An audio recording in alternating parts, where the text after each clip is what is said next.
Let's get educated. That's why we're here, to bring you the stories impacting K-12 classrooms and college campuses. It's time for a little education. Well, welcome one and all. I am Katie Petrick, and joined by the good doctor today, Jake Jacobs. Hello, Katie. Doctor. Doctor. Is that how I have to say it now? Doctor. Jake Jacobs. All right. Well, let's get to today's top story. We have a groundbreaking program in Pennsylvania that is being used to revamp school curriculum to teach students how to win at capitalism. Are we allowed to say capitalism? Are we allowed? In winning, that's meritocracy. We can't be saying this, surely, no Dr. way, Jake. No We're not way, allowed. Jose. You're right. You're absolutely. But by the way, I have a problem with the word capitalism. I know Karl Marx didn't create the word, but he made it very popular in a nefarious sense in Das Kapital. So I love to say free enterprise myself. Free enterprise. Very nice. And you're the economics teacher. Yeah, that's correct. Well, you know. Okay, there's an absolutely wonderful entrepreneurial program through Dr. Adele. It's very exciting to me in a Pennsylvania school program. And the young lady by the name of Nikita Patel, has an incredible entrepreneurial spirit, has created a program, worked with this program to be able to be successful in this area. Capitalism means private industry and entrepreneurism, and what we really need to do is find the talent that sits in our students across the United States and actually support and engage them in inventing, innovating, and changing our school system's way of thought into that entrepreneurial mindset. And that's what total experience learning supports in our school systems. It's quite interesting to have programs now really understanding that we need kids for the future who will be the next generation of our leaders to have that entrepreneurial spirit and to be encouraging it and like actually allowing the students, wait for it, to think for themselves and to problem solve for themselves. To think for themselves, problem solve, and actually activate when it comes to an entrepreneurial spirit, a creative spirit. So I think we have a clip of this young lady. She's absolutely brilliant, and I really, this program has helped young students, high school, junior high school students who now she's in college, to be able to advance the entrepreneurial spirit, which can actually help many Americans or people around the world. Here goes. How did this program shape you and how you learn? Yeah, so it really just nurtured my entrepreneurial spirit and allowed me to explore freely. So really in this program, I was able to discover bioactive glass particles, and I developed my passion for needleless drug delivery, and I was able to merge these concepts to invent a transdermal drug delivery system. And specifically, it's a new type of transdermal patch that uses nanotechnology to provide an extended release of medications. So it provides a more comfortable form of chemotherapy, an alternative form of levodopa therapy for Parkinson's disease patients, and can deliver a wide range of personalized medications. I patented the device, and I founded a company for my product called Patch Life. And this program as a whole just taught me how to think and taught me how to find a problem and figure out how to create a solution. So how has this program that you have been in since 7th grade differentiated you from your peers? Yeah, so this program, anyone can do research in a lab, but this program teaches you the entrepreneurial skills that you need to get yourself outside of the lab. Learn how to pitch, how to present, because how you present yourself in front of others is what's going to ultimately make you successful. So this has helped me in a variety of pitch competitions, and it just helps you present to your peers. Katie, did you hear that? How you present yourself in front of others? I talk to my students. I talk to the kids I work with at the Apple Orchard all the time. And I'm telling them, and I tell their generation right now, all you need to do to be successful in this life currently is be curious. Ask questions. Think for yourself. Yep. Like that's, and being able to speak in front of others is a skill that we all were nervous when we were teenagers, right? Oh my gosh, I have to give a book report, right? It was a standard. I have a book report. Now they have PowerPoint presentations right behind them that are the crutch. all you have to do is read off a slide, and they can't do it. Where we had to, I have to memorize this. You're on your own. You're truly on your own. You have no items to help you. So for this program to exist, to really develop and hone those skills in, is so productive for not only their personal lives, but for our economy. So for them to be able to go forth and they will prosper, as this, was that a Star Trek term? Go forth and prosper or something? Isn't that it? Hey. I mean, it's interesting because so they understand that there's a lot of brilliant young ladies, young men, but they don't have maybe the social skills. They don't necessarily have the ability to take the ideas they have and then to put them forth. So they're developing strength of character, strength of reasoning, the ability to get up in front of people and to speak. And it says here, Dr. Shade, appearing alongside Patel, she said this: capitalism means private industry and entrepreneurialism. And what we really need to do is find the talent that sits in our students across the United States and actually support and engage them in inventing, innovating, and changing our school system's way of thought into that entrepreneurial mindset. Yeah, so you can either fill their minds with all the LGBTQIA plus alphabet soup garbage, or you can allow the kids to think for themselves and really develop that inner worth and the confidence they need. Which one do you want to give for the students? Your agenda, or allow them to actually be entrepreneurs? And the proof's in the pudding. I mean, this program has been profoundly successful, and it's encouraged a lot of young people. Now when they go up to the collegiate level or other levels, they go into starting their own business, they really have a strong handle on it. Yeah. And I love pudding too, so. Okay. To go off that, well, speaking of pudding, I used to have pudding on the bus. After school, I would be trading with my friend, and our next story is about a bus, and that's my transition into the next story. You mean you weren't on your computer the whole time? Or your I didn't have a computer. Back in my day in school, we didn't have computers. We didn't have cell phones. I rode the bus, and we traded our leftover lunches, but I didn't actually have leftover lunch. My friend was just nice enough to give me some I of thought maybe hers. we were trading BG cards or something. I would never trade any of those away. Pogs. We traded Pogs. All right, well, we talk about cell phones in schools all the time, do we not? We do. And how about we question now the cell phones on the buses? Because that's another component, another area where your children are being influenced. You may think, I just have to get my kid from point A to point B. Hey, take the bus to school. Well, what's happening on that school bus could be greatly impacting your child's life. And so here's the question. When we talk about cell phone usage, let's talk about it being used on the bus, and specifically having the Wi-Fi internet connection federally backed. Should our federal government be able to put the Wi-Fi on the bus and have it available for our students?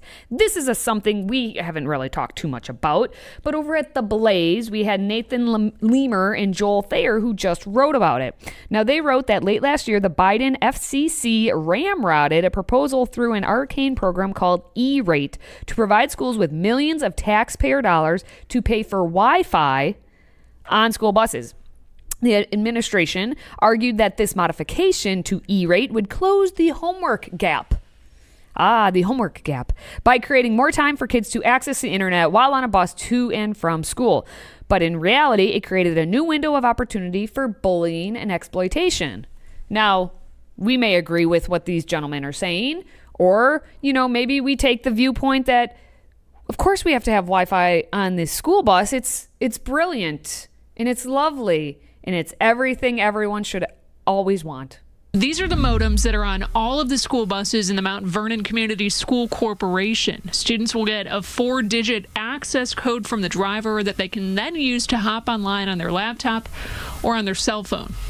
Superintendent Shane Robbins says the technology is up and running now that students have returned for the first week of school. He says the Wi-Fi is giving students the chance to do their homework on the bus, whether it's on the ride home or on the way to a track meet or another extracurricular activity. He says it offers an opportunity for them to connect with family, and he hopes it'll reduce any behavioral problems while keeping students busy. This is such a technology-driven world, and our kids thrive in it. They love it. It helps control some of the attitudes and the personalities on the bus, so that our bus drivers can function on driving the bus and not so much looking up in that mirror to make sure things are fine in the back of their bus. They love it. They love it. They How can thrive. you beat that? They love it. Because those are the same things. You know what my kids love? Eating snacks. They thrive in it. Not the same thing. They love snacks, but they do not thrive in it. Honestly, we need to understand the English language better. But I digress. So that story was actually from a couple of years ago. Obviously, it's not going into the school year right now. But that is just a video to show you that, yes, some people think that having Wi-Fi on a bus is a great idea. Then you have these authors over at The Blaze who say, actually, it's not a great idea. Why? Because as they argue, you get more exposed to, there's more bullying and of what you're actually seeing on the internet. If you think about it, if you've ever ridden a bus, it's K-12. All right. So those kindergartners very well may be exposed to something usually by senior level you're driving, but high schoolers, middle schoolers are watching on their devices that little kids, 5-year-olds, and quite frankly, the middle schoolers also should not be looking at. But they have the access, and who's watching them? No one, because that driver hopefully is watching the road. If you're now putting the driver in the situation that you have to monitor what these all 50 kids are watching on their cell phones while also trying to watch the road and make sure you don't crash the bus, you know. But isn't the argument by the superintendent that when you have this access, then the kiddies will behave themselves? Oh, yes, and therefore yes. the bus driver, he or she, are freed up? Yes, this is what the kids will do. They arrived at the school 10 minutes ago, and the kids haven't noticed the bus stopped. That's pretty much what it is. So Lemur and Thayer are arguing. They say the fact that the federal government is leveraging millions of dollars to perversely incentivize these local decisions is unconscionable. So that's what's happening, is that at the local school districts, they're like, hey, we'll give you the money. We'll give you all this money to put the Wi-Fi in the bus for the kiddos. And the federal government, your tax dollars, is paying for it. So here's the argument. What do you think? Should we allow the Wi-Fi on? Should we not? At first, I thought that might be a nice way to solve the problem, but no, the fact of the matter is the addiction, the social media addiction has gone through the roof. It's worse now than ever before. It's destroying a generation of young people in many, many ways. And this is just feeding the monster. This is the tail wagging the dog. The superintendents, the principals in these high schools, they're looking for a way to solve the problem without really solving the problem. They're exasperating the problem. Ooh, exasperating. I'm pulling out the big words today. What's interesting is we have an unlikely bipartisan duo who in Congress is coming together to take a look at this. We have Senator John Fetterman. Fetterman. You may know him better as sweatshirt guy. I don't know how to describe him. The big guy from Pennsylvania. The big guy with the sweatshirt. Yeah. Fetterman joined Senator Ted Cruz from Texas. We all know Ted Cruz at this point. He ran for president at one point, you know. They are co-sponsoring a bill called the Eyes on the Board Act. It's bipartisan legislation. It would prohibit schools that receive FCC funding from allowing access to social media platforms on subsidized services, devices, or networks. So at least that's something that they're trying to do to make it, to protect the kids from going on social media sites, dangerous sites. Good. The act seeks to embolden recent initiatives driven by parents and district officials to ameliorate the harms there's a big word caused by, it's not my word, I'm just reading, the harms caused by big tech's influence over the school experience. So in that case, maybe then the kids would actually be doing their homework on the bus. Maybe. That's a big maybe. Hey, by the way, this Fetterman's kind of surprising me in some areas. I'm glad to see this. I love Ted Cruz, but I'm glad to see Fetterman at least maybe coming more to the center on some issues. There you go. All right, friends, it's time to find out if you're smarter than a student at Freedom Project Academy. Here's a question from our 6th grade science course. Why does a heavy bowling ball hit the ground at the same time as a much lighter basketball when dropped at the same time from the same height? A, they have the same gravitational pull. B, the basketball has more gravity but also has less inertia. C, the bowling ball has more gravity but also has more inertia. D, the bowling ball has more gravity, but also has less inertia. We'll be back with the answer after the break. Today's episode is brought to you by Freedom Project Academy. Take back your kids' education. FPA's fully accredited classical curriculum provides live, on-demand, and homeschool courses built on Judeo-Christian values. Request your information packet and save 10% on tuition by visiting freedomforschool.com. That's freedom, F-O-R, school.com.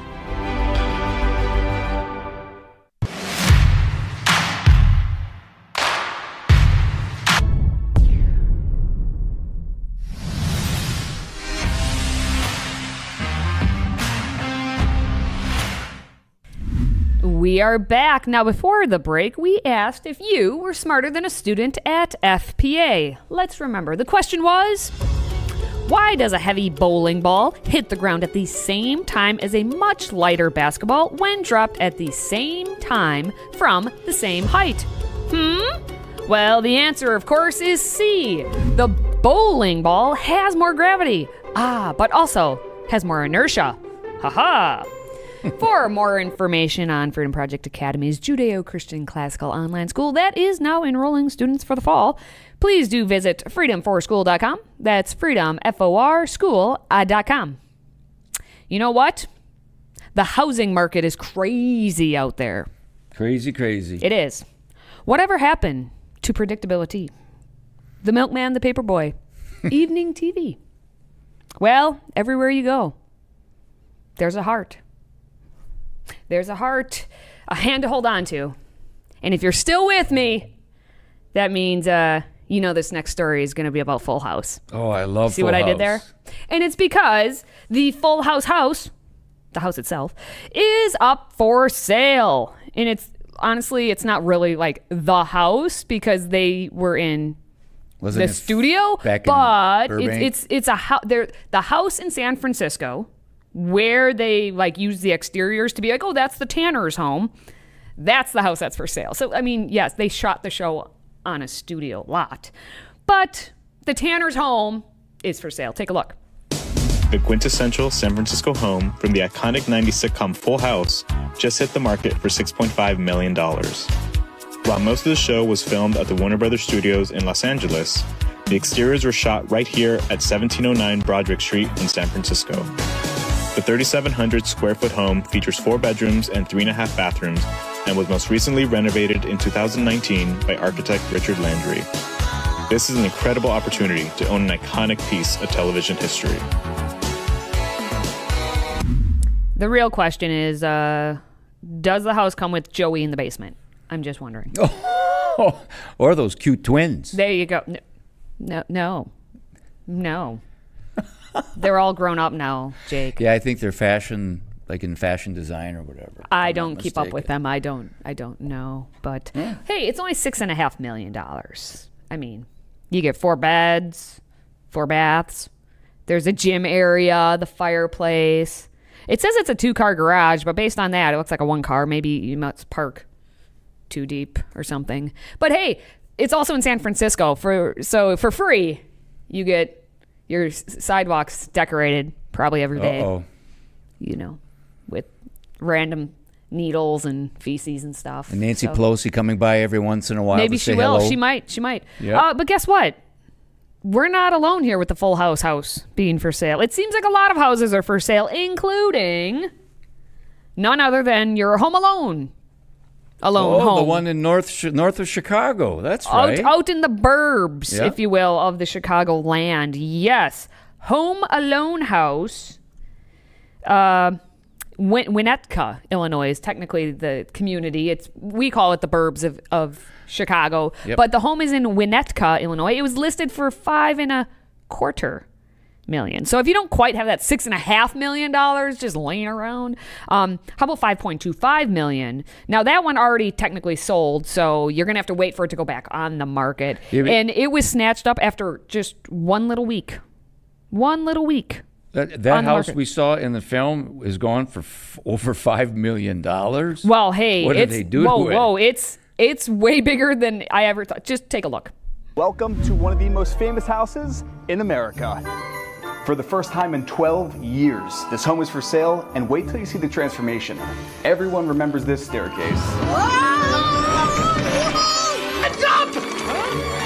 And the creepy basement with the radiator monster. Frank, is this a joke?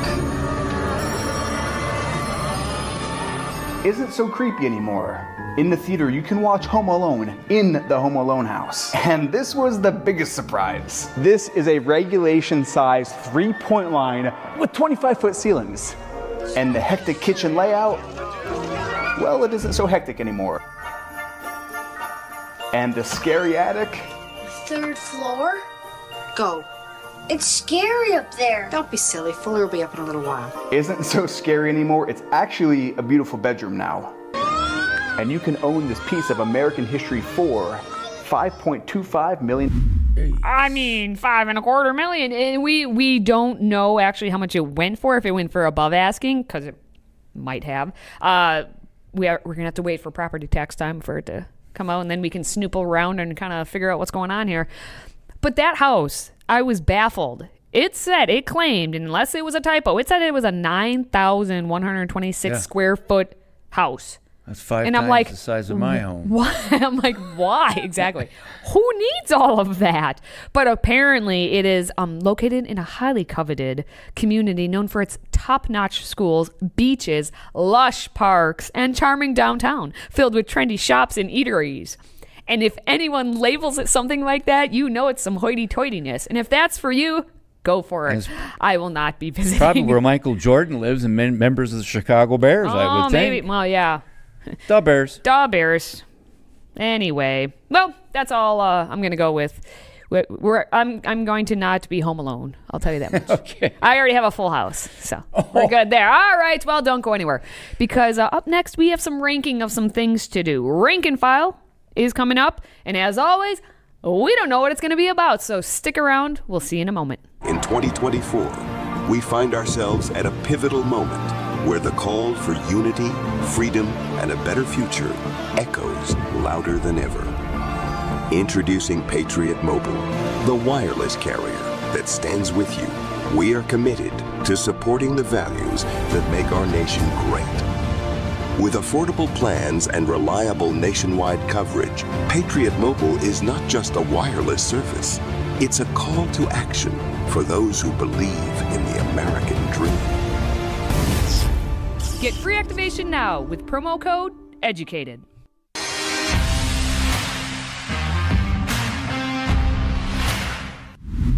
All right, it's once again that time to rank and file. Now, Dr. Jake and I have no idea what we're about to do, but you stick around and we'll all find out together.